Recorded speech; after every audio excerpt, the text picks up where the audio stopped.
अपनी इस मीडिया की जो जर्नी है इसके बारे में बताइए। बादशाह के और नशे होते हैं, बादशाह बनाने वाले के और नशे होते हैं। बिल्कुल, तो उसमें आपका एक्सपीरियंस कैसा रहा? मैं उस दौर का आदमी हूँ जब पाकिस्तान में प्राइवेट चैनल्स शुरू हुए थे एनटीएम के टाइम पे, तो तब से मैंने काम करना शुरू किया था। एक किस्म की एक फ़िलासफ़ी ये थी कि जो आदमी आपको बेहतर लगता है मीडिया में, जो आपको अगले 4-5 साल में प्रॉब्लम दे सकता है, उनको उठा लें। इसी तरह टीवी ड्रामास थे, हम सुनते हैं 7:30-7 बजे जो सड़कें खाली हो जाती थी 9 बजे, फिर 9 बजे का खबरनामा भी सब सुनते थे। ये एक पूरा एक पीटीवी का कल्चर था। अब सड़कें सुनसान होने की ज़रूरत नहीं पड़ती एक्चुअली, क्योंकि अब आपके Options. पास बाद में देखने की ऑप्शन है। जो कि पूरा समाजी ड्रामा होता था वो अब एक घरेलू सियासत के नज़र हो गया। पीटीवी का ड्रामा और आज के ड्रामे में, पीटीवी के शोज़, मॉर्निंग शोज़ और आज के शोज़ में क्या देखते हैं फिर? पाकिस्तानी ड्रामा इस वक्त बेहतरीन चल रहा है। तो ये परसेप्शन का मसला है। परसेप्शन का मसला है। पाकिस्तानी ड्रामा इस तरह का बन रहा है कि आप देख लें कि पाकिस्तान इंडिया की वॉर में इंडिया का सबसे बड़ा टूल क्या था, वो ये था कि पाकिस्तानी ड्रामा इंडिया में ना देखा जाए। फिल्म पे इन्वेस्ट करें। फिल्म सिटी बनाने से बहुत मेहरबानी मरियम बीबी की, उन्होंने फिल्म सिटी बना ली है, लेकिन वो उससे नहीं होगा। फिल्म में, प्रोजेक्ट में इन्वेस्ट कर रहे हैं। एक नई प्रोडक्ट चाहिए, मोटिवेशनल स्पीकर जिसका आपके फैमिली बैकग्राउंड से, आपके एजुकेशन से कुछ नहीं जानते। कोई ताल्लुक नहीं है। ही चार्ज मनी है, मोटिवेट यू, एंड वो आप मतलब मोटिवेट करके उसके बाद आपने क्या दोस्त हमारे कहते हैं कि motivation without direction is dangerous. आपने डायरेक्शन कोई नहीं दी, मोटिवेट करके वो पूरी फूक भर के आप साइड पे हो। हमेशा से कोट करता हूँ। उनसे किसी ने पूछा कि सर जी बच्चों की तरबियत किस तरह करनी है, उनको मतलब बच्चियाँ दी नहीं करनी, वालदैन दी करनी।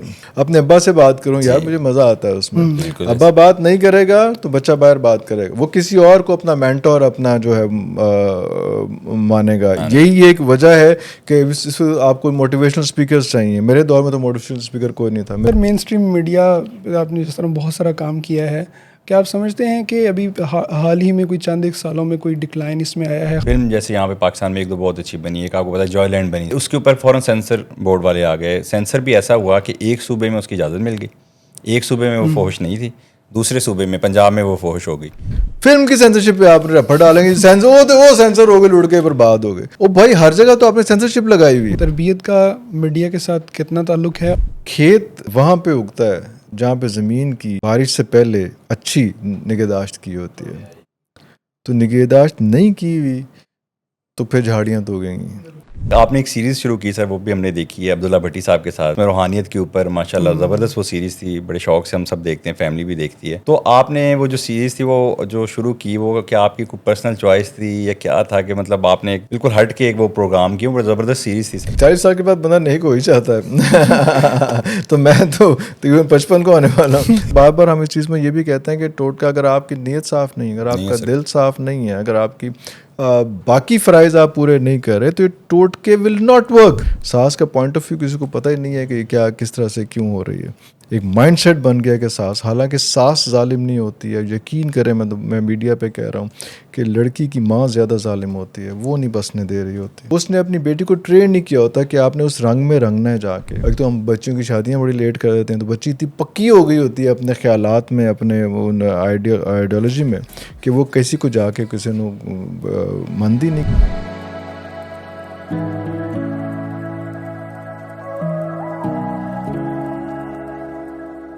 नाजरीन अस्सलाम वालेकुम, welcome to another thought provoking episode of dialectics.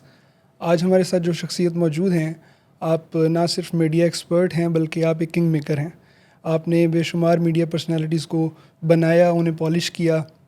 इसके अलावा आप पाकिस्तान के बड़े चैनल्स के साथ काम कर चुके हैं और पाकिस्तान के जो बेहतरीन प्रोग्राम्स प्रोड्यूस हुए हैं, जिसमें हस्बे हाल शामिल है, द कामरान खान शो है, तो आपने उनको प्रोड्यूस किया है।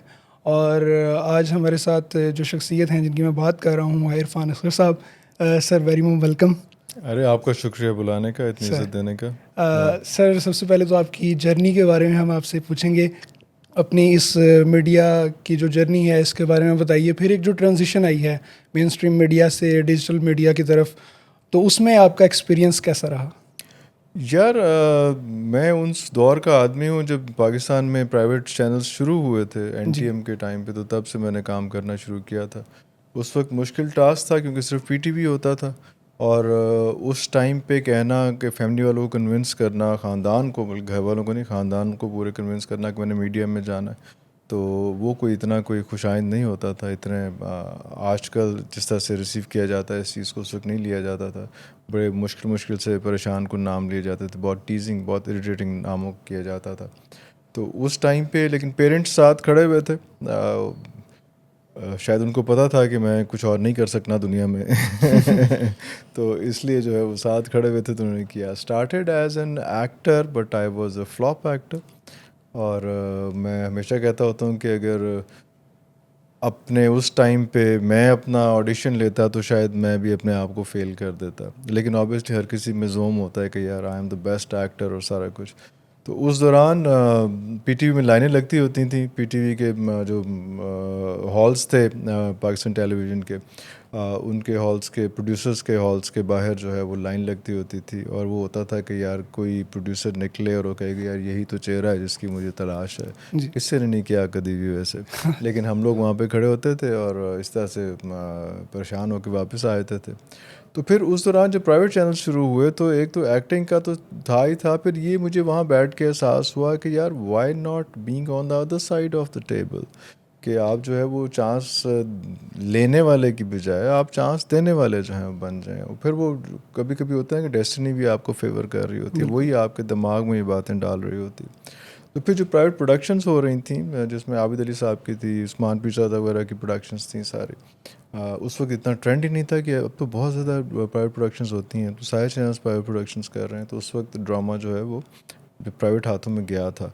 तो उस वक्त प्रोडक्शन में करना शुरू किया काम साथ। उससे पहले थिएटर कर रहा था, अंग्रेज़ी थिएटर कर रहा था, उससे पहले अजूका वालों के साथ कर रहा था, फिर ये उस्मान पीरज़ादा वगैरह के साथ, पीर ग्रुप का, उनके साथ थिएटर कर रहा था और उसमें प्रोडक्शंस भी कर रहा था। लेकिन उसमें थिएटर में एक्टिंग वगैरह भी चल जाती थी, लेकिन जो असल तो जो करिश्मा था वो ऑब्वियसली जो टारगेट बनाया हुआ था कि एक्टर बनना है और टीवी के ऊपर आना, हीरो बनना है। हाँ हाँ बन गए फिर हीरो। हाँ तो तो उसमें फिर सारी चीज़ें शुरू की। फिर ऑब्वियसली प्रोडक्शंस में ये भी एक होता था कि कम से कम आप उन लोगों के साथ हैं। उस जगह मुझे सांस आती थी जब मैं किसी टीवी प्रोडक्शन में काम कर, बेशक छोटा काम कर रहा होता, कुछ भी काम कर रहा होता था, लेकिन मुझे थोड़ा सा पता नहीं क्यों उस शुरू से ही, ये मैं आज से कोई 30 साल पहले की बात कर रहा हूँ, तो तब से मुझे रिलीफ मिलता था वहाँ पे कि यार मैं कोई काम कर रहा हूँ। हालांकि वो सेट डिज़ाइनर, सेट असिस्टेंट भी किया तो थिएटर पे इस किस्म किया कि अंग्रेज़ी थिएटर जो होते थे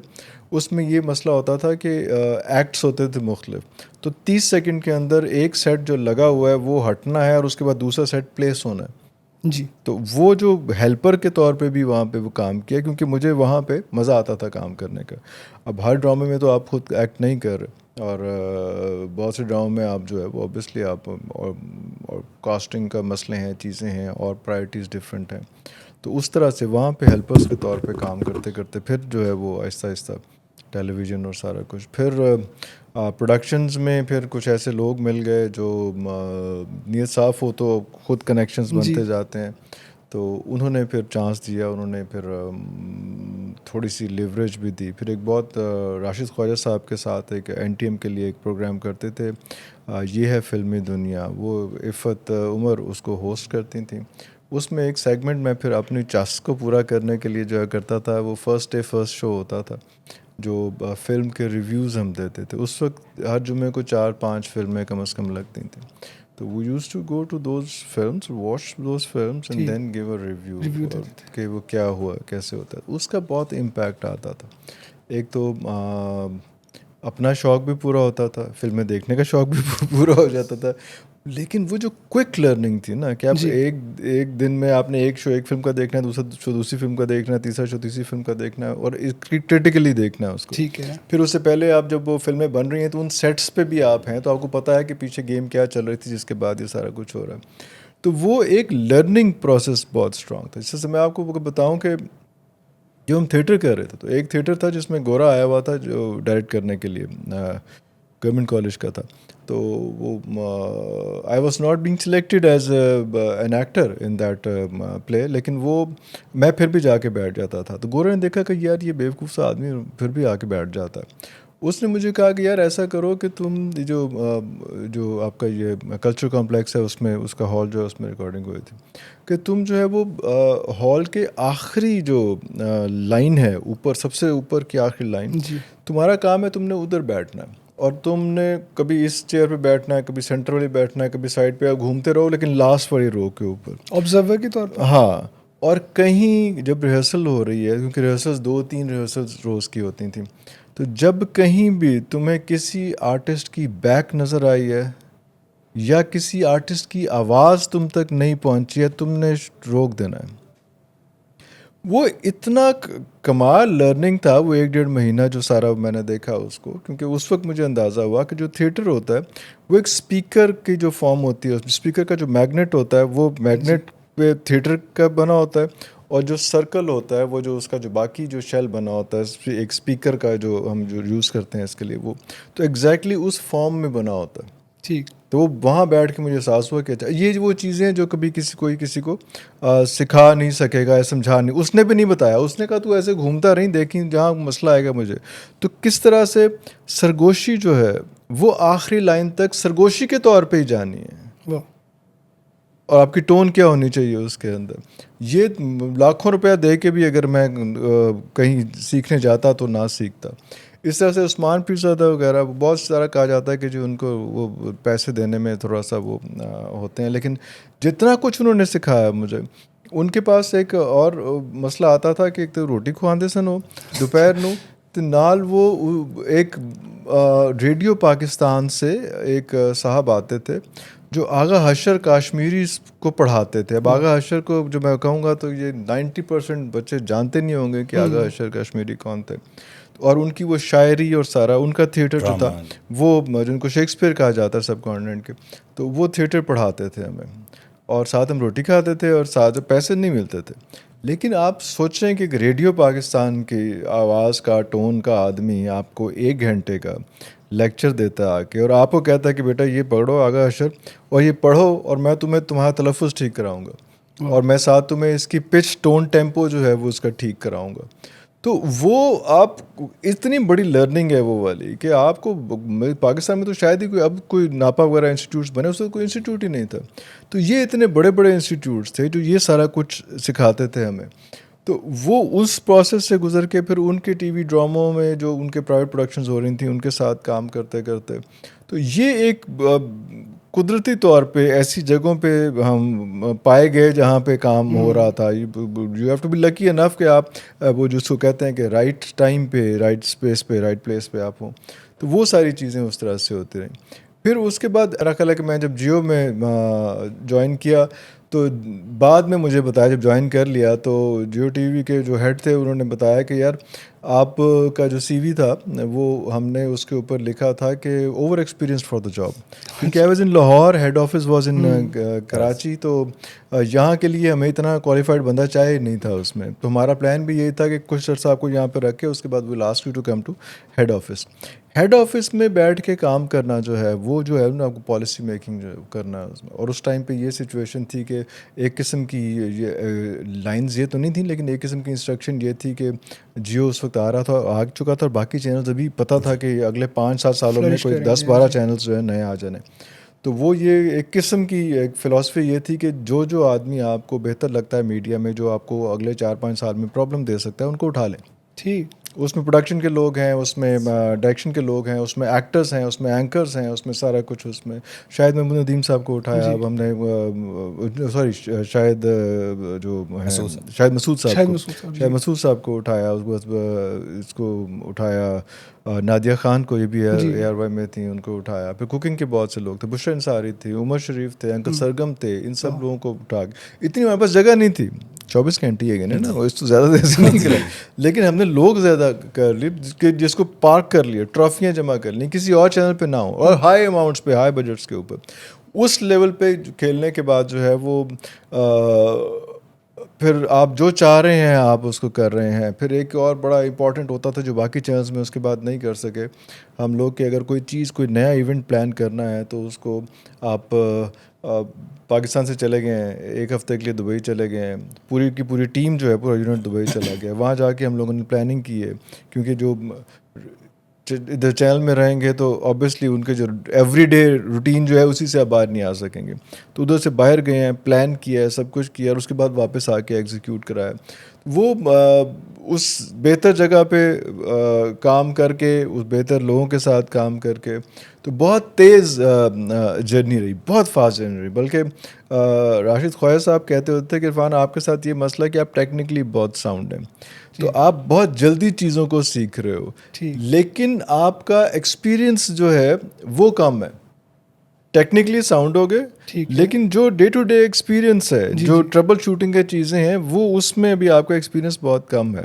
नॉलेज ज़्यादा है और जो उसमें फिर आपको आगे मसाइल आएंगे, इसलिए थोड़ी सी अपनी स्पीड आहिस्ता करें। मसाइल आए फिर आज हम इसीलिए भुगत रहे हैं कि काम बहुत ज़्यादा आता है लेकिन मैन हैंडलिंग शायद नहीं आती, जो सिचुएशंस को हैंडल करना है, जो चीज़ हो रही है, जो एक कॉर्पोरेट सेक्टर में सर्वाइव करने का जो एक तरीका होता है। आपने हमेशा कहते हैं यार सेठ के लिए काम करो, हम कहते हैं मीडिया के लिए काम करें ना, फिर करके बखा लो। तो ये चीज़ें जो हैं वो सारी उसमें फिर बैकलैश आया कि आप you are far ahead of what was required at that moment. तो वो फिर बहुत से लोगों के लिए आप थ्रेटनिंग हो जाते हैं कि यार ये बहुत तेज़ है, इतनी स्पीड तो चाहिए ही नहीं है। हाँ, तो वो वाली चीज़ें, उसका फिर बैकलैश भी बहुत ज़्यादा आया, चीज़ें हुई। तो ये सारा जर्नी था। उसके बाद आपने जो डिजिटल मीडिया की बात की, आपको ट्रांसफॉर्मेशन में तो जाना है, इन एनी केस आपको जाना है। जैसे अखबार था, अखबार के बाद जो है वो जब मीडिया, अखबार ख़त्म नहीं हो गया लेकिन ऑब्वियसली उसकी रीच जो है वो एक हद तक हो गई। अब अगर आप अपने आप को यही कहते रहेंगे कि यार मैनू GPS चलाना नहीं आंदा, मैनू यह करना नहीं आंदा, तो you are not required then. अब अगले उसमें आप, हमने जो अपने दौर में, मैंने जो सारा कुछ किया कि कोई नई टेक्नोलॉजी आई। आपको एक छोटी सी मिसाल दूं कि उस वक्त नया नॉन लीनियर आया था सिस्टम, जो अभी एडिटिंग का सिस्टम है, उस वक्त नया सिस्टम आया था और मैं एडिट कर रहा था उस पर। तो एक कंपनी आई और उसने कहा कि जी ये हम आपको सिस्टम देते हैं, आप चलाएं, सीखें, देखें क्या होता है उसके अंदर। तो वो मैंने और जुनूनी होते थे हम लोग उसमें, तो वो सिस्टम लग गया और वो मैंने उस पर काम करना शुरू कर दिया। चेक किया इसमें, क्योंकि पहले तो हम टेपें लगती थी, एक टेप ये है रिकॉर्डिंग की टेप है, दूसरी टेप में जो हम रिकॉर्ड करके लाए हैं वो है, फिर तीसरी टेप अलग। तो एक बड़ा कॉम्प्लेक्स है, उसमें लीनियर राइटिंग बड़ा मुश्किल, बहुत कॉम्प्लिकेटेड था। तो वो नॉन लीनियर आया कि सब कुछ आप एक दफ़ा कंप्यूटर में डाल दें, उसके बाद आप उसको जो है वो एडिट कर लें। तो उस वक्त हमारे लिए बड़ी डिफरेंट चीज़ थी। खैर मैंने रखा और मैंने पूरा प्रोग्राम जो है वो रातों रात जैसे तैसे भी जो है ना वो करके उसको पूरा एडिट करके 40 मिनट का मैंने करके, यही था इफ़त उमर वाला जो है, ये है फिल्मी दुनिया। तो उसमें पूरी रात लगी, या शायद 1.5 दिन लगा, कितना लगा, लेकिन वो पहले दिन मैं उस कंप्यूटर पर बैठा था, करते करते मैंने वो कर लिया। अगले दिन जब उसका मालिक आया, जो देखे गया था कि सर आप ये देखें, ये नया नॉन लीनियर सिस्टम हम इंट्रोड्यूस करा रहे हैं तो सब कुछ, तो वो देख के हैरान हो गया कि ये आपने कैसे कर लिया है, इसमें तो 5 मिनट से ज़्यादा का डाटा हो नहीं सकता एडिट, आपने 40 मिनट कैसे एडिट कर लिया। मैं कहा मुझे नहीं पता 5 मिनट का होता है कि नहीं होता। ये 40 मिनट पहले हो गए नहीं, कहते हुए हैं यार। मैं कहा तो गलती है, कहते गलती तो नहीं है, लेकिन ये हुआ कैसे। हम तो सिर्फ इसको भी प्रोमोस के लिए इंट्रोड्यूस करा रहे हैं, जो 4-5 मिनट का जो है एक जो रील बनती है, OST बनता है, चीज़ें बनती हैं। तो मुझे नहीं पता कैसे हुआ है, मुझे पूछना भी नहीं कि कैसे हुआ है, क्योंकि मुझे साइंस नहीं आती इसकी। मैंने बस कर दिया, मैंने कर दिया। जो वो कर रहा था, जो ठीक कर रहा था, जो वो मुझे कहता था कि ये ठीक नहीं है, तो मैं उसको चेंज करता था। 1.5 दिन लगा मेरा इसके ऊपर सब ठपाते हुए, लेकिन मुझे नहीं पता इसमें क्या। तो वो क्विक लर्निंग जो होती है, टेक्निकली बहुत साउंड होने के फिर बहुत सारे नुकसान होते हैं। जैसे अभी मैं आपको बताऊँ, आपको कौन सा कैमरा आई लेवल से कम है, आप कौन सा कैमरा आई लेवल से ज़्यादा है। अभी आपको सोफ़ों का फौरी तौर पर बताया, बैकग्राउंड का फौरी तौर पर बताया उसमें, लेकिन वो फिर पिछले दिनों भी एक और वाक़या हुआ है। एक गेस्ट हैं, एक होस्ट हैं हमारे, वो बड़े अच्छे, उन्होंने मुझे बुलाया प्रोग्राम के लिए कि यार आ जाओ, तो मैं वहाँ से प्रोग्राम करना है, जर्नलिज्म के ऊपर था। तो मैंने माजद कर ली कि जो चैनल जिस पर आप बुला रहे हैं ना, वो मुझे डाइजेस्ट नहीं कर सकेंगे। अच्छा। क्योंकि अब मेरे से 3rd टियर के लोग जो हैं वहाँ पे हेड्स हैं। ठीक। तो वो मेरा नाम सुन के जो है ना वो वो अनकंफर्टेबल होंगे, तो इसलिए आपके लिए मसला होगा। उन साहब को मैंने कहा इसलिए कोई नहीं, आप रहने दें उसमें। और फिर डिजिटल का ये है कि आपको खुद स्क्रीन पे अगर आप आ रहे हैं तो इट वर्क्स, अदरवाइज जो है वो इट डजंट वर्क। आप किसी कंपनी के लिए काम कर रहे हैं, कुछ कर रहे हैं, तो जिस कंपनी का है वो उसी की ओनरशिप रहेगी। बिल्कुल। तो वो फिर यहाँ पे चस्का तो था। इस दौरान मैं कर तो रहा था, एक्टिंग भी की मैंने और होस्टिंग भी की, थोड़ा थोड़ा जितना इतना टाइम मिलता था। लेकिन प्रोडक्शन में एक हम और ही कोई किंग मेकर बने हुए थे, वो उसके नशे ही और होते हैं उसमें। बादशाह के और नशे होते हैं, बादशाह बनाने वाले के और नशे होते हैं। बिल्कुल। तो वो उस तरह के नशे थे हमें, और दूसरे वाले नहीं, ये वाले नशे प्रोडक्ट बनाने वाले उसमें। तो इसलिए फिर अभी आके फिर ये हुआ कि यार नहीं, शायद हमने ज़ाया किया है बहुत टाइम, हमें पहले से स्क्रीन पे आ जाना चाहिए था। क्योंकि एंड ऑफ द डे जो है वो मीडिया, हर किसी को हम कहते थे कि जो दिखता है वो बिकता है, बिल्कुल, फेस लेकिन वैल्यू वो मैटर अपने करती पे अप्लाई नहीं करते थे। मीडिया का हर बंदा जानता था, बड़ा इज्जत करता था, रिस्पेक्ट करता था। हम उसी नशे में थे कि यार नुमान ख्याल रखता है और ठाकुर ख्याल रखता है, और यार नादिया खान ने प्यार से बात करी, ये ओ भाई लेकिन जो है वो खुद आना जो है ज़रूरी। इससे हम एक तो आपका ये लगता है कि आपने जो है, जो आप टेक्निकली इतने साउंड हुए हैं, वो एक ये है कि आप रवायत के साथ भी पूरे जुड़े रहें। आपने रवायती तरीके से एक एक चीज़ को खुद किया। जैसे आपने बताया कि मैं थिएटर में भी गया, जिसको कहते हैं कि वो बेसिक है। फिर आप रेडियो तक गए जहाँ से टोन सेट होती है, फिर आप पीटीवी, फिर आप एनटीएन। आपने एक एक स्टेप वाइज एक एक चीज़ को सीखा, और आप एक क्विक लर्नर भी थे, इसलिए आप डिजिटल की तरफ भी जल्दी आ गए। तो सर, जो रवायत की तरफ हम देखते हैं तो सबसे पहले पीटीवी का नाम आता है। जैसे हम देखते थे, हम मॉर्निंग शोज़ देखते थे, चाचा जी का देखते थे, और वो इतनी इल्मी शख्सियत खुद आके बैठती थी। फिर उसके बाद भी जो आपने एनटीएन पे भी जो फ़रा का वो शो होता था, वो भी बड़ा साउंड होता था, बड़ा ठहराव वाला बड़ा होता था। डिसेंट होता था जी। तो उसके बाद जो देखते हैं हम, जैसे इसी तरह टीवी ड्रामास थे, हम सुनते हैं 7:30 बजे जो सड़कें खाली हो जाती थी, 9 बजे, फिर 9 बजे का खबरनामा भी सब सुनते थे। ये एक पूरा एक पीटीवी का कल्चर था। वो कल्चर जैसे फिर चेंज होता है। एनटीएन जब आया वो तो एक इजाफा था, और उसका टाइम भी थोड़ा होता था, उनके ड्रामे भी काफ़ी हिट हुए।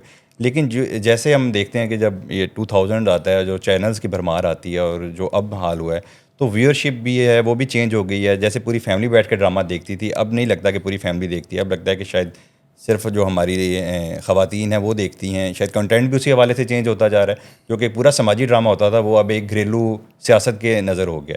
तो आप इस पूरी रवायत में जो जहाँ पे आपने सीखा है, वहाँ पे आपने इन इदारों को कैसे बदलते देखा है कि पीटीवी का ड्रामा और आज के ड्रामे में, पीटीवी के शोज़, मॉर्निंग शोज़ और आज के शोज़ में क्या देखते हैं फ़र्क? यार पीटीवी का जो है वो ऑब्वियसली स्टेट चैनल है, तो उसको कुछ पैरामीटर्स हैं जिनके बीच में रहना ही रहना है।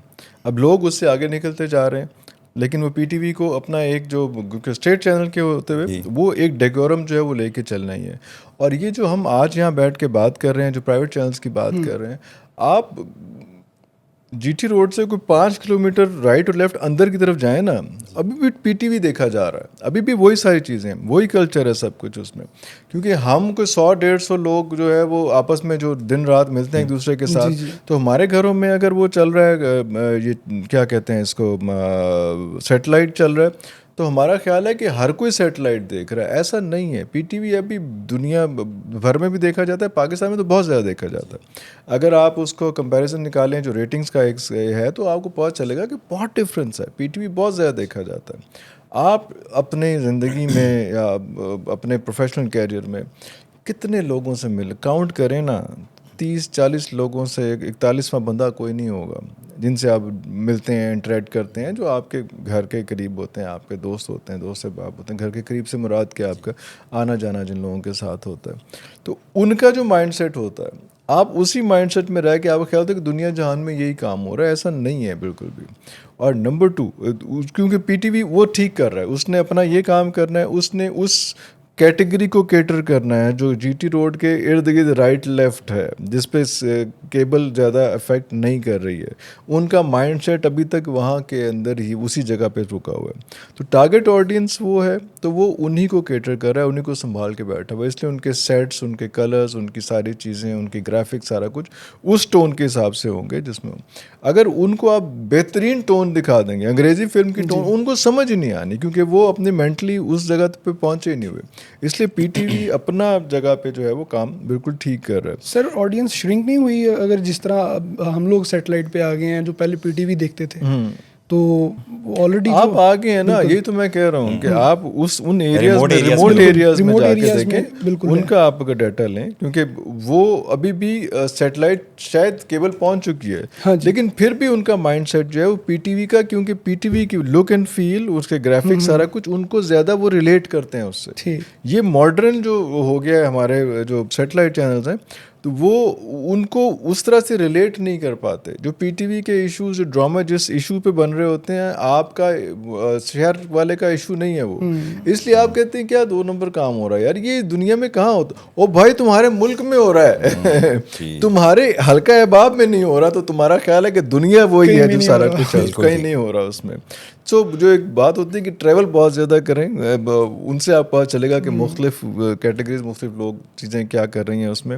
ड्रामे की जहाँ पे आप बात कर रहे हैं, तो मैं इससे इंतहाई इख्तलाफ करूँगा। ड्रामा पाकिस्तान का अभी भी वैसे ही बन रहा है, सड़कें सुनसान हो जाती हैं। अब सड़कें सुनसान होने की ज़रूरत नहीं पड़ती है एक्चुअली, क्योंकि अब आपके पास बाद में देखने की ऑप्शन है। पर्सनल गैजेट्स आप बाद में जो है वो, मैं भी 4-5 ड्रामा सीरियल्स के साथ तो मैं ग्लूड हूँ लाहौर पाकिस्तान का। एक तो मेरा सब्जेक्ट है ये, ऑब्वियसली इस फील्ड का हूँ मैं, तो ये मुझे बहुत मेजर इख्तलाफ होता है कि जब ये क्वेश्चन होता है, और अक्सर होता है कि पाकिस्तानी ड्रामा, अगर मैं उनसे पूछूं कि कौन से ड्रामे आजकल तुम देख रहे हो, तो कख नहीं पता होता, एक भी नहीं देख, क्योंकि इम्पैक्ट वही वाली बात कि वो एक कल्चर आ गया है कि जी हमने पाकिस्तानी ड्रामे को बुरा कहना है, एंड दैट्स इट। कौन से ड्रामे देखे हैं, तो 4 ड्रामों के नाम ले लो, इस समाई के पिछली समाई के, नहीं पता। लेकिन क्योंकि अगर हमने सब कह रहे हैं कि ड्रामा बुरा है, तो भाई ड्रामा बुरा है। तो ये वाली चीज़ जो है, इसको ख़त्म करना है। जब आप बैठे हैं किसी चीज़ पे, किसी मौजू पे बात करने के लिए, मैं इसीलिए इन चीज़ों को फिल्में ड्रामे देखने पड़ते हैं, क्योंकि एक तो मुझे खुद पता हो कि हम लोग किस लेवल पे जा रहे हैं, दूसरा ये कि कोई दोस्त भाई बुला लें कि यार मुझे, हमें कुछ अगर इतनी इज्जत दे ही दें कि मुझसे कोई सवाल पूछ लें, तो मुझे पता हो कि पाकिस्तानी ड्रामा किस लेवल के ऊपर चल रहा है, और वो पाकिस्तानी ड्रामा इस वक्त बेहतरीन चल रहा है। तो ये परसेप्शन का मसला है, परसेप्शन का मसला है। पाकिस्तानी ड्रामा इस तरह का बन रहा है कि आप देख लें कि पाकिस्तान इंडिया की वॉर में इंडिया का सबसे बड़ा टूल क्या था, वो ये था कि पाकिस्तानी ड्रामा इंडिया में ना देखा जाए, बंद करवाया उन्होंने, बॉर्डर पे भी बंद करवाया। तो फिर इसका मतलब इम्पैक्टफुल है, मतलब इससे बड़ी क्या मिसाल हो सकती है। बल्कि वो ये कहते हैं कि हमारे संग ये ऐसा ड्रामा क्यों नहीं बनता, हमारे क्यों नहीं बनता वो, लेकिन जंग की एक हिकमत अमली थी कि हम पाकिस्तानी ड्रामा नहीं दिखाने देंगे, इतना बड़ा। तो उसके बाद भी अगर आप बैठ के कहें कि पाकिस्तानी ड्रामा अच्छा नहीं है, तो फिर आपकी अपनी मर्जी है, फिर वही परसेप्शन है कि आपने क्वेश्चन रख लिया कि यार ये भी क्वेश्चन पूछ लेंगे। बट अदरवाइज जितने पाकिस्तान के ड्रामे बन, जितने थॉटफुल ड्रामे आजकल बन रहे हैं, जिस तरह से फैमिली प्रेशर्स पे बन रहे हैं, जिस तरह से जॉइंट फैमिली सिस्टम के हवाले से बन रहे हैं, जो बहुत सेंसिटिव इश्यूज, शादी के बाद निकाह और मुता के ऊपर ड्रामे, आपको अंदाज़ा नहीं है कि इसके ऊपर ड्रामे बने हैं, चीज़ें हुई हैं, सारा कुछ हुआ है, लेकिन आप क्योंकि देख नहीं रहे, आप नेटफ्लिक्स पे जुड़े हुए हैं, इसलिए आपका ख्याल है कि जी बाकी दुनिया जहाँ जो है ना बिल्कुल कुछ नहीं करी। But no, it's not like that. Pakistani drama इस वक्त I think at its best of its form. उसके फ़ायदे क्या हैं, क्यों वो बेस्ट ऑफ इट्स फॉर्म पे आया, क्योंकि जब से डिजिटल मीडिया आया ना, तो जिसकी हम अभी बात भी कर रहे थे, थोड़ा सा कैनवस खुला है। पहले पाकिस्तानी ड्रामे के पास ऑप्शन क्या थी कि उसमें ऑब्वियसली एक इट्स B2B है ना, बिज़नेस टू बिज़नेस है ये, कि आपने कितने पैसे इन्वेस्ट करने हैं ड्रामे के अंदर जो टीवी के इश्तिहारों से रिटर्न हो जाएंगे, तो फिर आप उस लेवल का ही ड्रामा बनाते थे। अब आपका डिजिटल मीडिया से मेन सोर्स ऑफ अर्निंग में भी सैटेलाइट की बजाय digital media main source of earning हो गया, क्योंकि आप ये देखते हैं कि कितने मिलियन व्यूज़ आपके किस ड्रामे पे, किस एपिसोड पर एपिसोड कितने मिलियन व्यूज़ आ रहे हैं उसमें। तो वो जब आपको पैसे ज़्यादा आने लग गए, तो आपकी इन्वेस्टमेंट भी ज़्यादा हो गई। तो इस वक्त जो ड्रामा है, और आपकी रेंज भी बढ़ गई, सिर्फ पहले पाकिस्तान में देखा जा रहा था, फिर उसके बाद ऑब्वियसली अब पूरी दुनिया में देखा, मीडिया की वजह से बात करें, लेकिन पूरी दुनिया में जो है देखा जा रहा है। आप अगर उसकी एक मिसाल लेनी है, तो कोई एक आज का ड्रामा उठाएं, मैं अगर आप कहेंगे तो मैं आपको उनके ड्रामों के नाम भी दे दूंगा, आप उनके रिव्यूज़ देखें कि रिव्यूज़ कौन कौन से मुल्क से आए हुए हैं और कैसे कैसे रिव्यूज़ आए हुए हैं, तो आपको अंदाज़ा होगा कि यार ये तो बहुत बड़ी इंडस्ट्री है। और ये मैं रिक्वेस्ट करूँगा गवर्नमेंट को भी कि ये आपको फिल्म के ऊपर भी इस तरह से इन्वेस्ट करना चाहिए जी। और फिल्म भी एक बहुत बड़ा प्रोपेगेंडा टूल है। और इस वक्त जो पाकिस्तान पॉलिटिकल सिचुएशन जिसमें गुजर रहा है, जिसमें एक सालिस का किरदार भी अदा कर रहा है, तो इस वक्त तो बहुत ज़रूरी है कि आपको इंटरनेशनल मैटर्स पे या लोकल मैटर्स पे एक परसेप्शन क्रिएट करने के लिए फ़िल्म पे इन्वेस्ट करें। फिल्म सिटी बनाने से बहुत मेहरबानी मरियम बीबी की, उन्होंने फिल्म सिटी बना ली है, लेकिन वो उससे नहीं होगा। फिल्म में प्रोजेक्ट में इन्वेस्ट कर रहे हैं, बिल्डिंग्स वगैरह में नहीं कर रहे हैं। एक हमारा चैनल था बड़ा ज़बरदस्त, हमारे एक दोस्त बैठे हैं वो भी वहाँ पे काम करते रहे। उन्होंने मुझे कहा कि यार इरफान, हम लोग ना एंटरटेनमेंट चैनल शुरू कर रहे हैं। मैंने कहा अच्छा, वो हमारा एंटरटेनमेंट चैनल का मतलब होता है कि आपके पास कम से कम 1 साल का कंटेंट आपके पास पहले हो तो फिर आप चैनल लॉन्च करें। तो मैंने कहा अच्छा, उसकी क्या तैयारी, क्योंकि 1 साल का कंटेंट का मतलब है कि पूरे पाकिस्तान में धूम मच गई है कि एक चैनल कंटेंट खरीद रहा है और सारा कुछ हो रहा है। तो मुझे पता था कि नहीं खरीदा। तो मैं उनसे पूछा कि यार अच्छा, तो क्या तैयारी है तुम लोगों की उसमें? कहते पाना से बिल्डिंग बना ली, आज तक नहीं लॉन्च हो सका फिर वो एंटरटेनमेंट चैनल। तो वो प्रायोरिटी सेट करें, चीज़ें करें, तो ऐसी कोई बड़ी बात नहीं है। फोकस रखें कि कहाँ पे लेके चलना है, कोई ऐसी इशू नहीं है। तो ड्रामा बड़ा अच्छा बन रहा है, मीडिया बिल्कुल ठीक जा रहा है। ऐसे ही आप जो है ना वो शोर मचा रहे हैं। बस नॉस्टैल्जिया भी है ना, पुराने लोगों ने जो ड्रामा देखे हैं, कुछ अच्छे ड्रामा नहीं देख नहीं रहे वो। यार पुराने लोगों के बड़े बहुत मसाइल हैं। ये जो आज की नौजवान नस्ल जो गुमराह हुई है ना, उसका मेन मकसद जो है वो इशू ये था कि पुराने लोगों ने अपने आप को मॉडर्नाइज नहीं किया, टाइम से के साथ आगे लेके नहीं चले। आप अगर मेरा बच्चा कहेगा ना कि अब्बा ये गैजेट ये वाला आया है, मुझे नहीं पता होगा ना, तो अब्बा फिर वो मैप तो अब्बा ना हुआ फिर उसका। आई हैव टू नो कि यार क्या है। मतलब मेरी कोशिश होती है, मेरा बेटा बड़ा अच्छा फुटबॉलर है, फुटबॉल की सारी चीज़ें, मुझे फुटबॉल से कुछ ज़्यादा सरोकार नहीं है, बट आई मेक श्योर कि जो इवेंट्स जो चीज़ें फुटबॉल की हुई हैं मुझे पता हो, ताकि मैं बेटे के साथ बैठ के बात कर सकूँ और वो बेटा भी कहे कि यार मैं बाहर के किसी बंदे की बजाय अपने अब्बा से बात करूँ, यार मुझे मज़ा आता है उसमें। अब्बा बात नहीं करेगा तो बच्चा बाहर बात करेगा, वो किसी और को अपना मेंटोर अपना जो है मानेगा। यही एक वजह है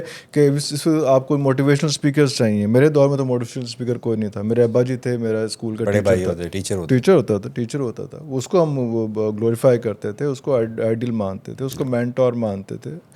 अब वो जो है वो अपने अपने मसाइल में मसरूफ़ हैं, तो इसलिए फिर आपको एक नई प्रोडक्ट चाहिए, मोटिवेशनल स्पीकर, जिसका आपके फैमिली बैकग्राउंड से, आपके एजुकेशन से कोई ताल्लुक नहीं है। He charge money and motivate you, and वो आप मतलब मोटिवेट करके उसके बाद आपने क्या दोस्त हमारे कहते हैं कि motivation without direction is dangerous.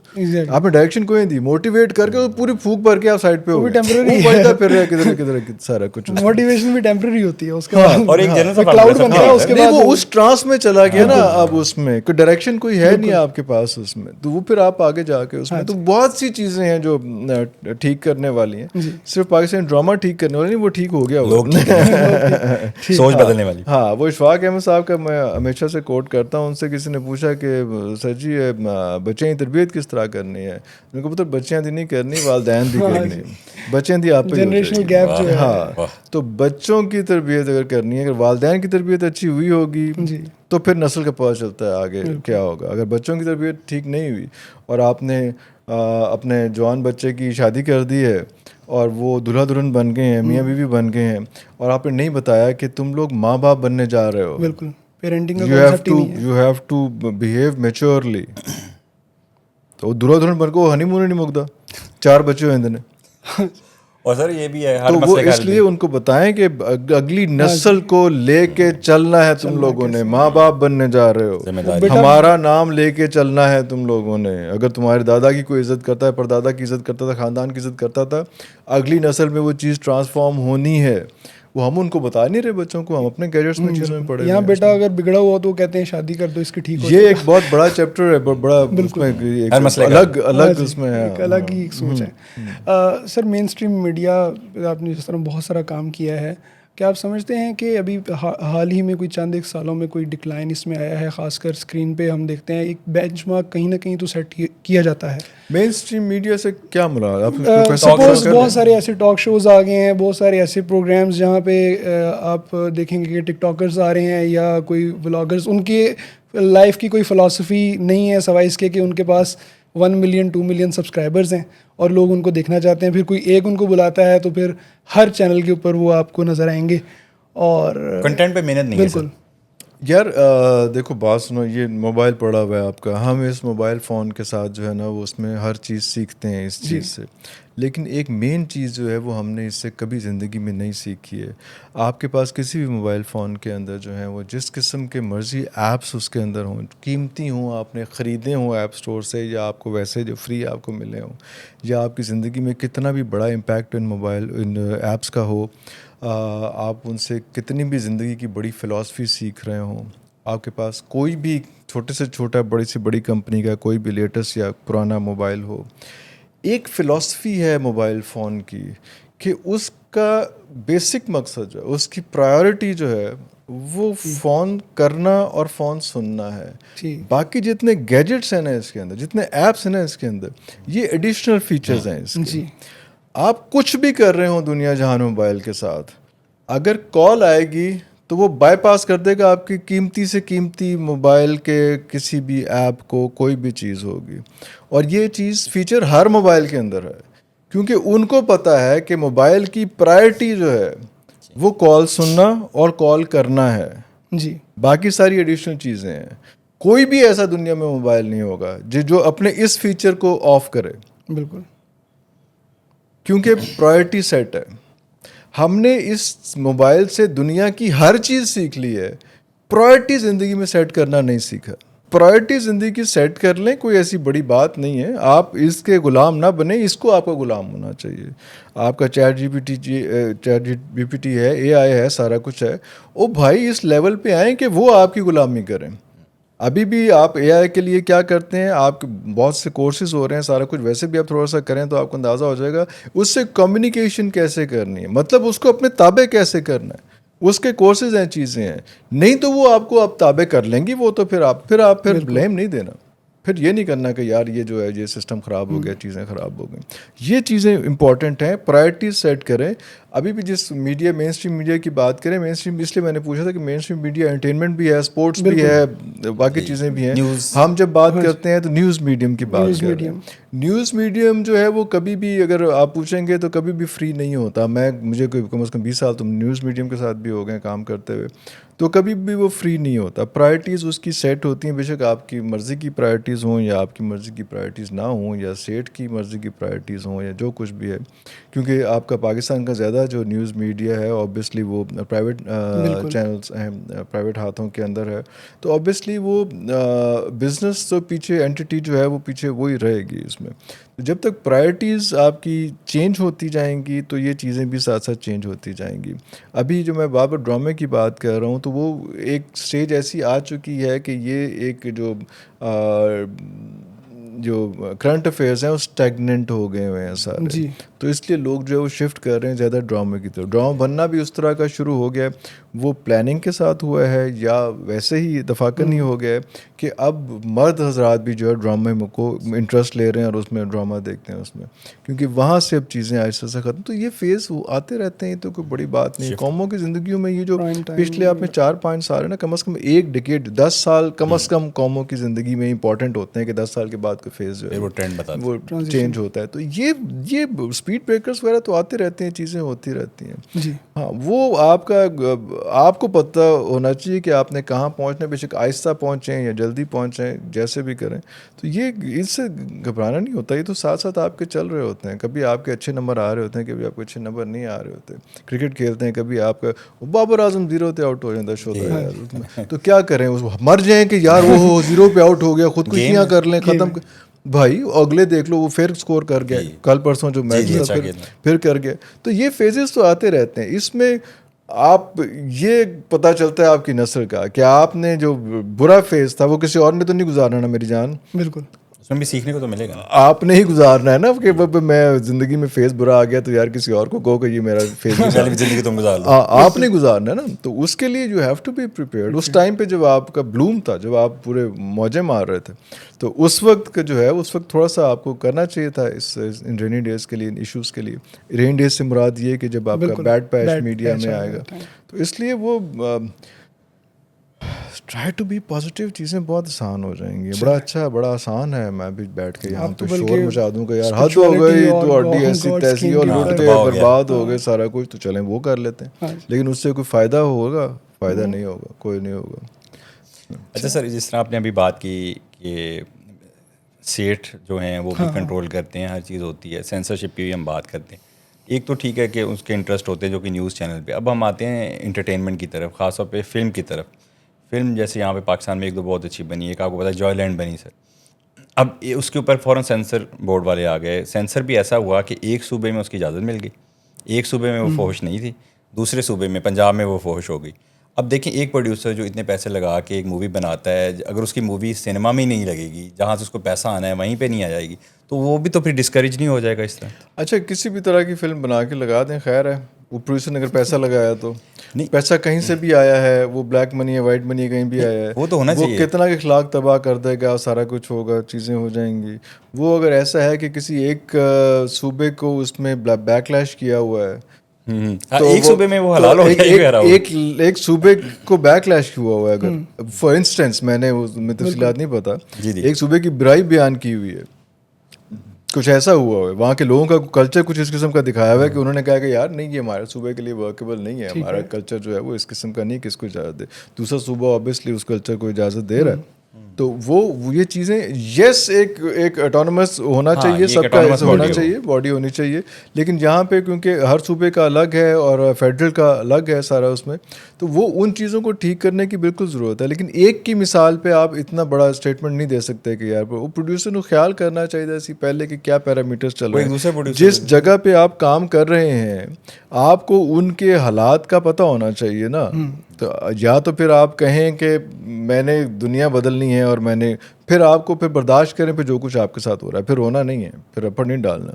वो कहते हैं जो सब्र करते हैं ना, फिर उसमें अगर आप उसमें ज़रा सी भी कोई आमेजिश कर देना गिले की, तो फिर सब्र आपका ज़ाया हो जाता है। ये कुदरत कहती है कि आप सब्र करना है तो फिर सब्र करना है, अगर आपने कोई रिएक्ट करना है तो फिर आप खुल के रिएक्ट करें, फिर आप उसका बैकलैश की जो है वो तैयारी करें, वो सारा कुछ होगा उसमें। पाबंदियाँ तो फिर होती हैं। हाँ, पाबंदी तो एक फिल्म को उसको एहतियात करनी चाहिए थी। हम लोग जिस तरह से काम करते रहे, हम ड्रामे में जो है वो सेंसर बोर्ड की क्या, फिल्म तो मैं ज़्यादा नहीं की, फिल्म प्रमोट बहुत की है लेकिन ज़्यादा नहीं की उसमें। तो उसमें हम ये करते थे कि डायरेक्टर हमेशा मार्जिन रखता है, ओवर शूटर करता है, जो सेंसर ऑब्जेक्शन जो उसको पता है कि यहाँ पंगा आएगा, पता होता है, जान के कर रहा होता है, अच्छा, उसको पता होता है, बड़ा होता है सारा। हाँ, तो वो उसको शुगर कोटेड या उसको करके उसने ऑप्शन उसने नहीं रखी हुई, तो फिर उसका अपना कसूर हुआ ना। यही बेंचमार्क अब कौन सा ऐसा दौर आ गया है कि यार आप ओवरशूट नहीं कर सकते, जो अनकट और दूसरा तो वर्जन दोनों है। अनकट है, डायरेक्टर्स कट एक अलग होता है, हाँ वो अलग होता है उसमें। अदरवाइज भी जो है वो डायरेक्टर्स कट तो एक और चीज़ है कि आपने एक चीज़ बनाई है, और क्योंकि जहाँ पाकिस्तान में तो नहीं होता, अगर मैं आपको थोड़ा सा एक्सप्लेन कर दूँ, तो दुनिया जहान में इस तरह से होता है कि वो उसके बाद जो है मार्केटिंग की और प्रोडक्शन की टीम साथ बैठती हैं, और वो साइकेट्रिस्ट बैठते हैं, चीज़ें बैठती हैं, पूरा एक सिस्टम बनता है कि यार फिल्म कहाँ से प्रमोट होगी, क्या चीज़ें होंगी। उसमें डायरेक्टर की बहुत सारी चीज़ें जो उसके अपने शशके होते हैं ना, उनको तो रहने दे मामा, नहीं चलना, जिनका पैसा लगा, वो पूरा उनके ऑब्जर्वर्स होते हैं, चीज़ें होती हैं, वो फिल्में पूरी प्लान होती हैं किस तरह से। हाँ जी, तो फिर वो उसमें से चीज़ें कुछ निकाल दी जाती हैं, वो कुछ और चीज़ें ऐड कर दी जाती हैं उसमें, तो इसलिए फिल्में जो है वो इस तरह से प्लान होके होती हैं। ये भी अलग पूरा सब्जेक्ट है कि how to watch a film. तो उसके और उसके बाद फिर डायरेक्टर जो है वो फिल्म के कुछ अरसे बाद जो है एक आराम से अपना रिलीज करता है कि मेरा परसेप्शन जो था वो इसमें था, लेकिन वो कमर्शियल नहीं होता, फिर कमर्शियल पर्पस जो है वो और होता है। इसलिए सेंसरशिप जो है वो, यार आप थर्ड वर्ल्ड कंट्री में रह रहे हैं, आप कौन से इतनी आज़ादी चाहिए यार, और आज़ादी तो किसी दौर में भी नहीं रही ना। आप इतने अच्छा ड्रामा में दिया सर, जान तो छठ ज़्यादा तू अपने कार तो दस ना, ज़्यादा रहने देता, घर में तो ये आज़ादी है। अब्बा ये जूता याद है, बिल्कुल ऐसे वहाँ पे सेंसरशिप से ज़्यादा, तो वो ऐसे ही है ना। और आप अब्बा जी के साथ किसी एक ही जुमला, एक ही वाकया आप अब्बा जी के साथ किसी और अल्फाज की कलेक्शन में डिस्कस करते हैं, अम्मा जी के साथ किसी और अल्फाज कलेक्शन में, बहन के साथ, भाई के साथ, छोटे भाई से बड़े भाई के साथ, एक दोस्त जो करीबी दोस्त है, दूसरा दोस्त, ओ भाई हर जगह तो आपने सेंसरशिप लगाई हुई है। फिल्म की सेंसरशिप पे आप रफड़ डालेंगे, वो सेंसर हो गए, लुढ़ के बर्बाद हो गए, हर जगह पे सेंसरशिप होती है। तो आप जब उस मीडियम, जिस सोसाइटी में आप रह रहे होते हैं, उसके नॉर्म्स के साथ, वो डू एज रोमन्स डू, वो सारा कुछ जो है उसमें वो सारी चीज़ें साथ लेके चलने। आप जब आप बगावत के लिए होते हैं तो फाते और बागी में बहुत फ़र्क होता है। जो फाते अगर आपकी चीज़ें ठीक हो गई तो फतह वही वाला बंदा जो है बागी हो जाता है अगर चीज़ें कोलैप्स कर जाती हैं तो वो सारी चीज़ें साथ लेके चलें। अगर आप साथ लेके नहीं चल रहे तो ready to be the victim of those things and you have to pay the price. इसलिए उसमें कोई ऐसी कोई बड़ी बात नहीं है। वजह भी सर वाली बात इस तरह की जो आपने इस तरह बागी के हमें सीखना चाहिए उसमें सर वो ये है ना कि वो फिर पूरी ट्रेनिंग नहीं हुई ना कि जहाँ से लेके चले होते तो पता होता कहाँ पे क्या चीज़ें हैं, रिमोट एरियाज में कल्चर क्या है, कल्चर बिल्कुल ऐसे वो सारा सेंसिटिविटीज़ का नहीं पता यार। हम लोग इस तरह से करते रहे कि एक हमारा एक पूरा सिस्टम होता था फोकस ग्रुप का और उसमें एक कंपनी स्पेशलाइज थी इस काम पे और उसमें हम करते थे कि उनको हम एक प्रोजेक्ट देते थे कि यार हम ये इस मौजू पे एक ड्रामा बनाने जा रहे हैं ठीक और या एक सीरियल बनाना चाह रहे हैं जो उसमें अब वो जो है वो उसको हम बताया था कि कौन सी कैटेगरी है कौन सी क्लास है किस लोगों को हमने केटर करना है।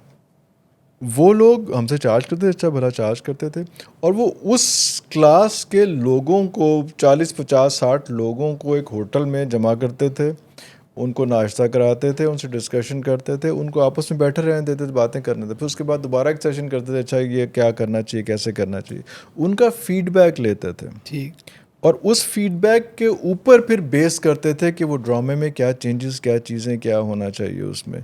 आज का ड्रामा जो आप देख रहे हैं ऐसे नहीं है कि मैंने सोचा कि यार मैंने ये ओ भाई पूरी रिसर्च होती है, ग्राउंड रियलिटी भी देखी जाती है, पूरे फैक्ट्स होते हैं फिर बनाया जाता है। जी फोकस ग्रुप्स होते हैं, अभी भी फोकस ग्रुप्स होते हैं, उन लोगों की माइंडसेट देखा जाता है, माइंड साइंसेस होती हैं पूरी, उसमें साइकेट्रिस्ट भी बैठते हैं, उसमें प्रोड्यूसर डायरेक्टर्स भी बैठते हैं, उसमें उनकी जो ऑब्वियसली वो जो टीम होती है फोकस ग्रुप वालों की वो पूरी साथ बैठती है, जो पेड जो प्रोफेशनल है इस काम के लिए, वो फिर पूरा एक फीचर बना के देते हैं कि यार आपने ये करना है तो ऐसे ऐसे ऐसे ऐसे करके आप इसमें ये चेंजेस करें या प्लस करें या माइनस करें, चीज़ें करें तो ऐसे करें। तो ये जो आज का ड्रामा बन रहा है, चीज़ें बन रही हैं, वो अवाम के मिजाज को, जैसा भी मिजाज है वो उसको रख के बन रही हैं। ऐसे नहीं है कि कुछ भी बना दिया, जो कुछ भी बनाया होता है वो नहीं चलता है, यानी ये सोसाइटी वो की नहीं चलता रिफ्लेक्शन है। हाँ वो नहीं चलता है। हाँ। अब अगर आप कहें कि अगला क्वेश्चन आपका ये होना कि अब फिर सोसाइटी को चेंज कैसे करें, वो हर किसी ने सोसाइटी चेंज नहीं करनी। हाँ वो एक आपका जो कमर्शियल मीडियम है वो उसमें 10 ड्रामा में से एक ड्रामा होगा जो थॉट प्रोवोकिंग होगा। एग्जैक्टली। और वो फिर आपको, क्योंकि अगर सारे थॉट प्रोवोकिंग हो जाएंगे, सारी तबलीग करने शुरू हो जाएंगे तो ड्रामा चलना बंद हो जाएगा ऑब्वियसली। तो उसमें ये सिचुएशन ज़रूर है कि आपने अगर 25 एपिसोड्स किसी एक ड्रामे के हैं तो ये तो एक फ़िलासफ़ी है पूरी की पूरी कि उसमें से जो है वो कम से कम 23-24 जो है उसमें बुराई को हाईलाइट किया जाएगा। जो अभी आप जो ज़्यादा है कि हमारा ड्रामा जो बुराई को प्रमोट कर रहा है, चीज़ें कर रहा है, तो वो बुराई को हाईलाइट किया जाएगा, बुराई को ऊपर तक पहुँचाया जाएगा, उसको फैंटेसी क्रिएट की जाएगी, उसके बाद उसको तोड़ा जाएगा। ये कोई एक ड्रामे की कभी बाद में व्यूअर्स, आप भी तो नहीं, आप व्यूअर्स जो बाद में होंगे देख रहे होंगे, मैं इसमें उस बाद में रिव्यूज़ दे दें इस बारे में कि कभी कोई ऐसा ड्रामा है जो एंड हुआ हो बुराई पे, कभी भी नहीं होता। फिलॉसफी नहीं है ड्रामे की, बुराई को मारना। हाँ आपने 2 एपिसोड देखते हैं और जितनी बुराई ग्लोरीफाई होगी उतना बड़ा एंड में जो है वो टर्निंग पॉइंट आएगा। और हम जो है वो 2 एपिसोड देखते हैं कि यार बुराई बड़ी ग्लोरीफाई है तो यार अखलाक तबाह कर रहे हैं, यार आप पूरा का पूरा देखें ना, तो उसके बाद फिर आप आगे राय कायम करें उसमें। तो वो चीज़ें बड़ी इंपॉर्टेंट हैं हम, लेकिन बताना चाहिए लोगों को कि राय बीच में कायम ना करें, पूरा ड्रामा देख। एक सवाल सर ये है कि अभी हम बात कर रहे थे, अखलाकियात की भी बात होगी, वो फिल्म की बात होगी जब, तो आपने एक प्रोजेक्ट भी जो किया था मीडिया का जिसमें तरबियत के ऊपर आपका एक जोर था। तरबियत का मीडिया के साथ कितना ताल्लुक़ है? और हमारे यहाँ अभी ये जो एक अदम बर्दाश्त, क्योंकि डिजिटल मीडिया है, हर बंदे के पास, हर बंदा जिसके पास मोबाइल है, कैमरा है, वो जर्नलिस्ट समझता है ख़ुद को, और फिर हम देखते हैं कि इनटॉलरेंस एक है, और बुला के गेस्ट को जो है वो एक तज़हीक अमेज़ रवैया, अभी रिसेंटली एक एक्ट्रेस थी उनके साथ पर्सनल लाइफ को डिस्कस करना, या वो एक कटहरे में खड़ा कर दिया जाता है।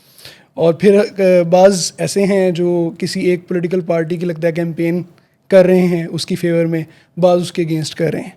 ये इस चीज़ का कितना इम्पेक्ट है सोसाइटी के ऊपर ये, और आप क्या समझते हैं? क्या यार डिजिटल मीडिया को टाइम कितना हुआ है अभी पाकिस्तान में ख़ास तौर पे, कितना टाइम, 4-5-6 साल जो जब उसका बूम आया, 8 साल 8 साल तो मैं ज़्यादा कह रहा हूँ, उसमें उससे कम टाइम हुआ है।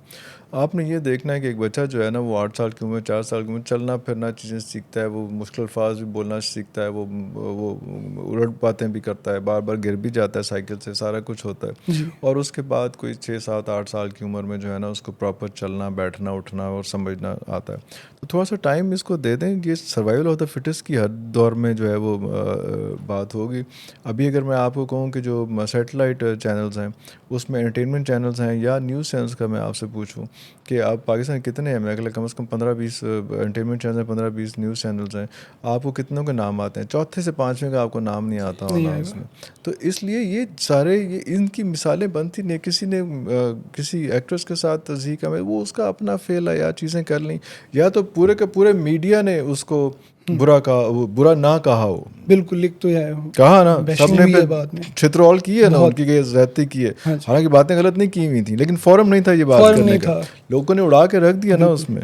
तो आपको, मुझे अच्छा लगता है कि आप कहते हैं कि यार देखो मीडिया की इतनी स्ट्रेंथ है कि हर कोई मीरा के साथ खड़ा हुआ। हाँ मीरा जी, का एक इशू था, बिल्कुल, बिल्कुल, हाँ, मैं सीधे ही आऊँगा उसमें। हर कोई इतना बड़ा बंदा उसने अपोलोजाइज किया हाँ जी, बाद में, भट्टी साहब ने अपोलोजाइज किया कि यार मैंने गलती की, मैं माजर चाहता हूँ मैं उसमें। तो ये भी तो मीडिया की स्ट्रेंथ है ना। आप ये क्यों कह रहे हैं कि किसी बंदे ने बैठ के काम कर लिया? ये बताएं कि मीडिया ने वो ऐसी तैसी फेर दी उस बंदे की, उसको कैरियर के लाले पड़ गए थे, उसने अपोलोजाइज किया आके कि यार गलती, हालांकि ना भी करता तो क्या, लेकिन उसको पता था कि लोगों ने छोड़ना नहीं, माफ़ी नहीं देनी उसमें।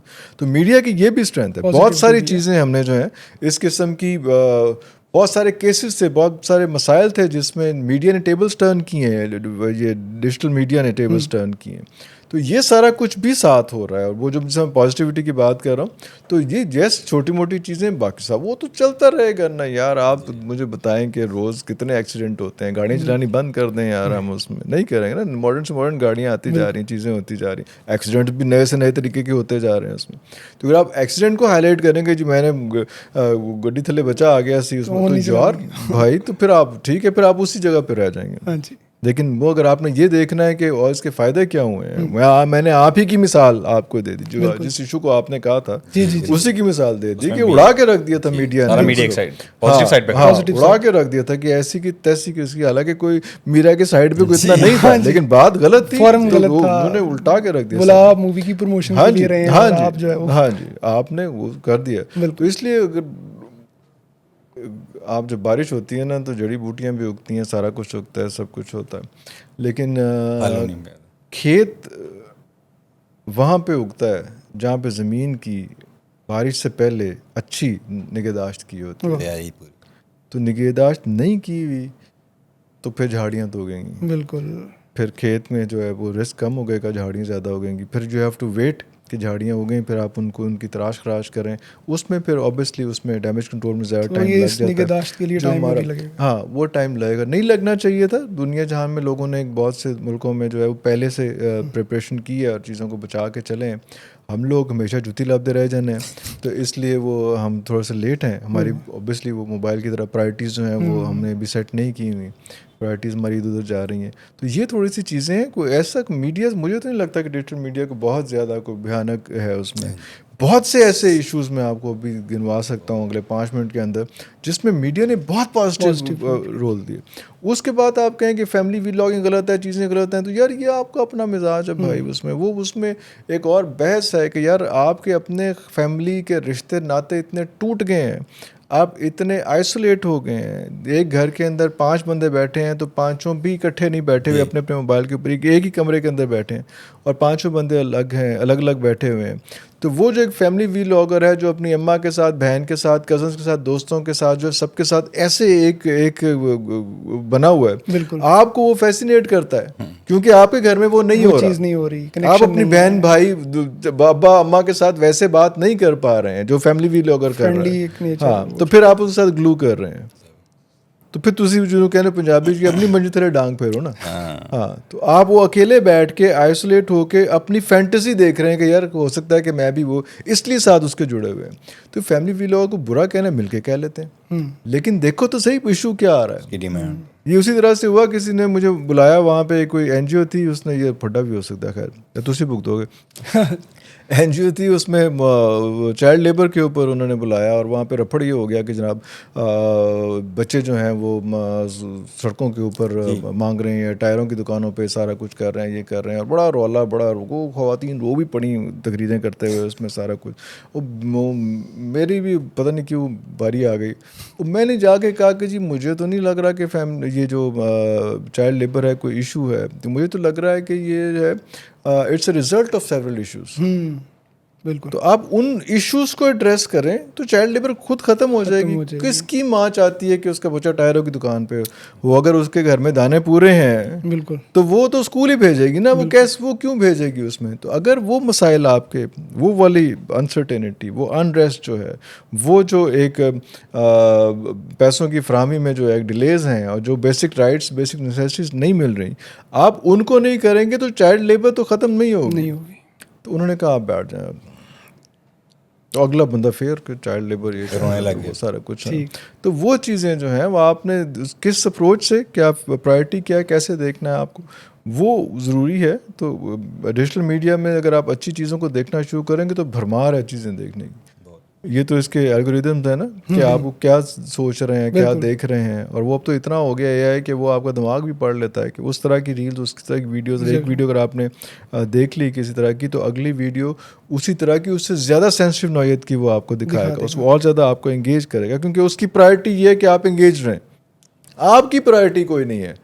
आप वक्त बर्बाद करने के लिए बैठे हैं। आप दोस्तों को भी मैं तरला करूंगा कि एक काम कर लें इस वक्त ज़िंदगी में, सिर्फ एक हफ्ते का ये कि कोर्स है, एक टेस्ट है, एक कागज़ लें, 7 कागज़ ले लें, चलें, एक कागज़ के ऊपर जो है ना आपने 24 डब्बे बनाने हैं, ठीक है, और आपने जो है वो हर 1 घंटे के बाद एक डब्बे में लिखना है कि मैंने उस घंटे में, पिछले घंटे में क्या किया है। तो तीसरा तुसी कागज़ नहीं बना सकोगे, डूब के मर जाओगे, जितना हम वक्त ज़ाया करते हैं बैठ के। तो ये एक दफ़ा एक टेस्ट कर लें तो आपको काफ़ी आराम आ जाएगा।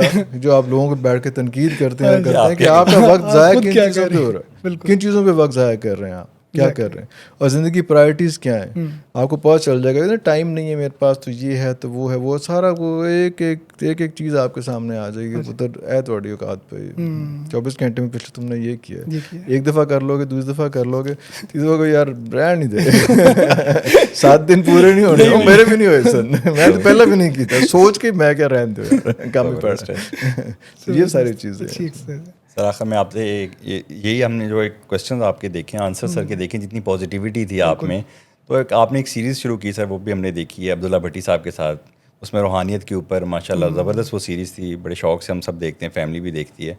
तो आपने वो जो सीरीज़ थी वो जो शुरू की, वो क्या आपकी कोई पर्सनल चॉइस थी या क्या था कि मतलब आपने एक बिल्कुल हट के एक वो प्रोग्राम किया, वो ज़बरदस्त सीरीज़ थी सर, उसका शुरू करने का क्या?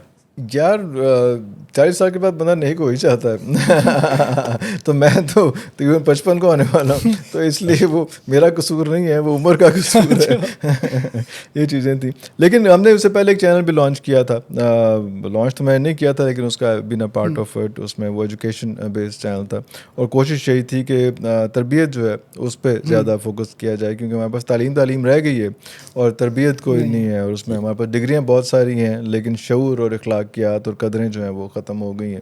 तो वो उन चीज़ों पे सारा कुछ था। तो भट्टी साहब के साथ या सरफराज अहमद शाह साहब के साथ या बाकी इस तरह के लोगों के साथ चीज़ें करने का मकसद ये था कि इनकी एक्सेप्टेंस हो लोगों के साथ। बहुत लोग कर रहे हैं, सिर्फ मैं नहीं कर रहा इन लोगों के साथ, लेकिन मेरा अपना चाह था कि थोड़ा सा कंट्रीब्यूट कर लूँ, थोड़ा सा डिफरेंट तरीके से इन लोगों को पेश करूँ, और जो अनरेस्ट है, इंस्टेबिलिटी है, और वो सारा कुछ जो है उसको थोड़ा सा कम करने की कोशिश करूँ। जो ब्रिज है, जो बच्चों का और बड़ों का जो ब्रिज है, या आपस में मियाँ बीवी के जो मामलात का ब्रिज है, या सास बहू के मामलात का जो ब्रिज है, वो स्पिरिचुअल कवर दे के, स्पिरिचुअली जो है ना एकदम हम ज़्यादा ही टोटकों में पड़ जाते हैं, ज़्यादा हम उसको मानना शुरू करते हैं।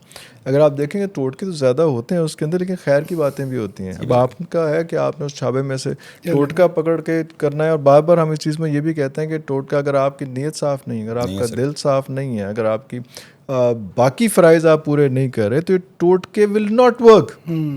टोटके ज़रूर बताते हैं कि टोटके पे अट्रैक्ट होकर लोग ज़रूर जी, आते सुन हैं, लेते हैं। लेकिन हम उस अट्रैक्शन के बीच में बहुत सारा कुछ बताने की कोशिश कर रहे होते हैं जो अखलाकियात की होती हैं, जो मैन टू मैन हैंडलिंग की जो है वो चीज़ें होती हैं, जो जॉइंट फैमिली के बारे में बात होती हैं, जो आजकल तलाक़ों का रेट बढ़ रहा है वो उसके हवाले से, बल्कि खुला का रेट, तलाक़ों का तो काम है, खुला का रेट बढ़ रहा है, भी एक बड़ा अहम चैप्टर है कि खुला का रेट बढ़ रहा है, तो वो उन सब चीज़ों के ऊपर कर रहे होते हैं। तो वो चीज़ें अभी भी मैं देख रहा हूँ कि लोग मिस कर जाते हैं और वो उसके ऊपर आ जाते हैं, टोटके के ऊपर आ जाते हैं या कोई वजीफ़े के ऊपर आ जाते हैं। हाँ, लेकिन हमारी टोटका या वजीफ़ा बताने का मकसद ये होता है कम से कम आप अट्रैक्ट हों।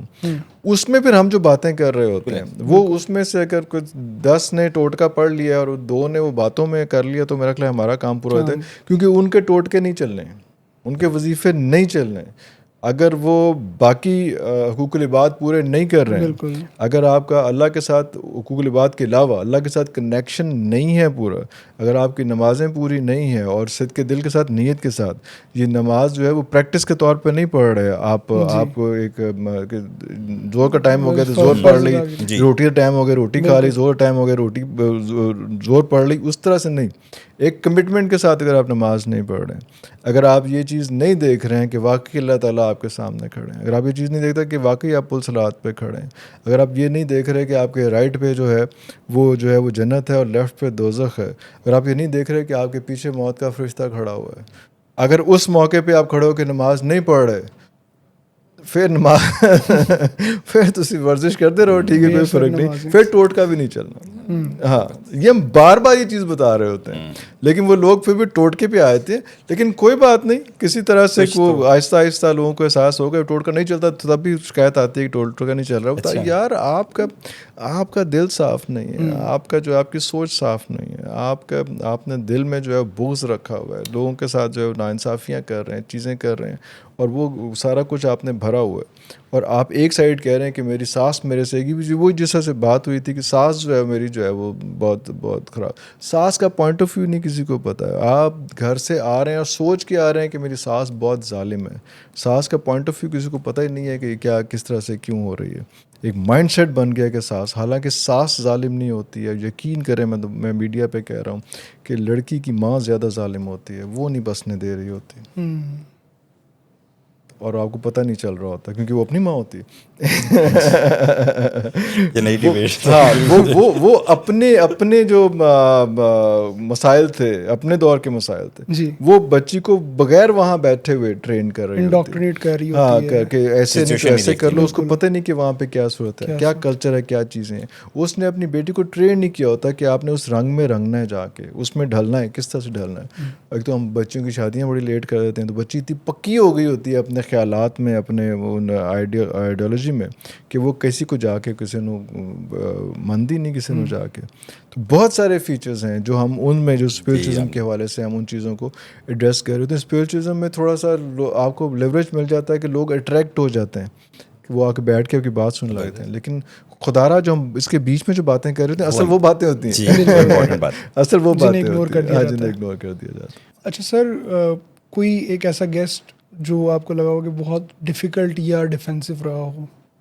डिफेंसिव केस मेरे साथ मेरा नहीं ख्याल कि इतना कोई रहा है। उन सबको पता है कि मुझे कुछ आते नहीं, इस तरह खुद खिला के शॉटें मारते हैं, तो मुझे ज़्यादा अच्छा लगता है कि मैं बोंगा बना रहूँ और वो जो है वो आगे शॉटें मारते रहें। अच्छी बात है। उससे डिफेंसिव गेस्ट जो है वो कोई उनको मज़ा भी नहीं आता उसमें कोई ऐसे। अच्छा। हाँ, ना मैं इतना बड़ा कोई वो पॉडकास्टर हूँ कि मेरे सामने कोई डर के बैठेगा कि यार पता नहीं की सवाल पूछ लाँगे। मैं तो पूछते नहीं, मैं देख लें 90% लोगों ने बात की होती है, 10%, हालांकि रेशो थोड़ी सी ज़्यादा होनी चाहिए, 70-30 होनी चाहिए, लेकिन 10% मेरी होती है, बाकी 80%, क्योंकि मेरे पास ज़्यादा सवाल होते नहीं। मैं अल्लाह ने सिलसिला बनाया हुआ तो चली जा रहा है इसमें।